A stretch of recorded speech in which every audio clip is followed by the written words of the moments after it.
Phineas and Ferb the movie, Candace Against the Universe, is really good fun, and I think it might be my favourite Phineas and Ferb film. I say that as a casual Phineas and Ferb film.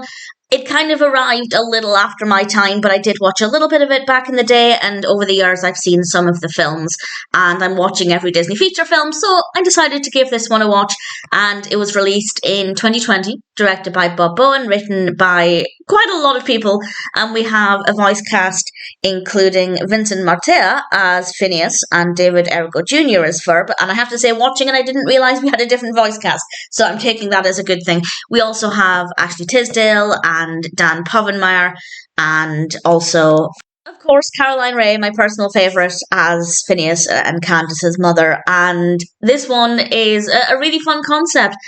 Candace ends up kind of accidentally going into space. Phineas and Ferb have to save her, and she meets some interesting characters along the way. And it's also a journey of self-discovery for Candace. She's learning about what her real issue is. Does she really have an issue with Phineas and Ferb, or is the issue internal within herself?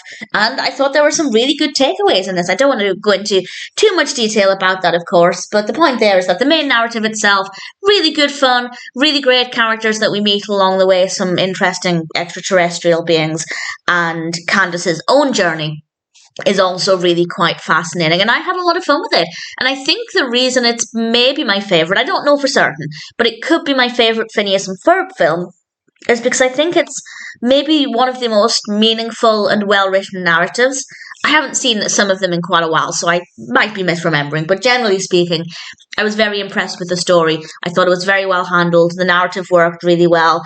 Candace's character was really interesting, and I kind of liked her pretty much from the beginning. I don't dislike the character, but I think there's a like to dislike element because often she's irritating in a fun way. But with this one, I actually kind of really took to her really, really quickly, and that was an unusual experience for me with the character. So I rather enjoyed it. Visually stunning, animation absolutely gorgeous, no problems there. The narrative is brilliant, the characters are great. The journey we get with Candace is brilliant, but the other characters we meet along the way are very good as well. And I shall say no more. I don't want to give anything else away. I definitely recommend it. As I said, I am a casual Phineas and Ferb fan. If I were a die-hard fan, if I'd seen all of it, I certainly haven't seen all of Phineas and Ferb, by no means.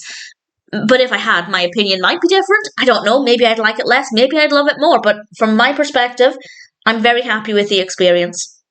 And if you've been curious about it, or maybe you weren't aware of it, and it sounds like something that you might enjoy, then I'd say it's definitely worth watching. I was pretty impressed with Phineas and Ferb the movie, Candace Against the Universe, and of course, I'm very happy to recommend it.